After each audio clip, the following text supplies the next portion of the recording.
Ons praat nou oor Sclerotinia en sal jy 'n groeiklas 6,5 plant as jy nie kan Sclerotinia kry nie? Ek weet of ek so lank ene sal plant nie, maar Ek ook nie, want ek voel potensiaal kom en as jy gaan kyk hoe hulle kom, gehardheid gaan na die langer groeiklas toe, maar die potensiaal kom met die korter groei uit en ek dink net maar nog steeds, ek dink kom ons 'n kultivar nie Sclerotinia kan kry nie. jou mielie op mieliegoed gaan jy eerstens iets moet kry wat 'n hoër weerstand het en nommer 2 gaan jy nou til of gaan jy hom brand of gaan jy hom omraai. Daar's niks soos 'n boxy lion matches, dis die goedkoopste swamdoder.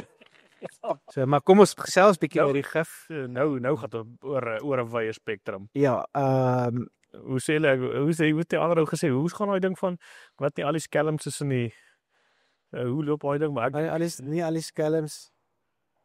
Ek dink jy weet wat ek wil sê.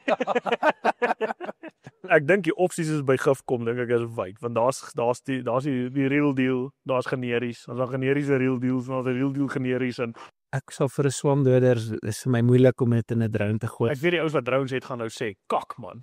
Ons kan nie net gaan spuit waar ons dit nou moet spuit. Die lande is nou vuil, maar dis 2:00 die middag. Ons kan nie nou gaan spuit, dit is te warm. So ek dink daar is soveel goed wat jy aan moet dink wanneer jy sê kom ons gaan boer.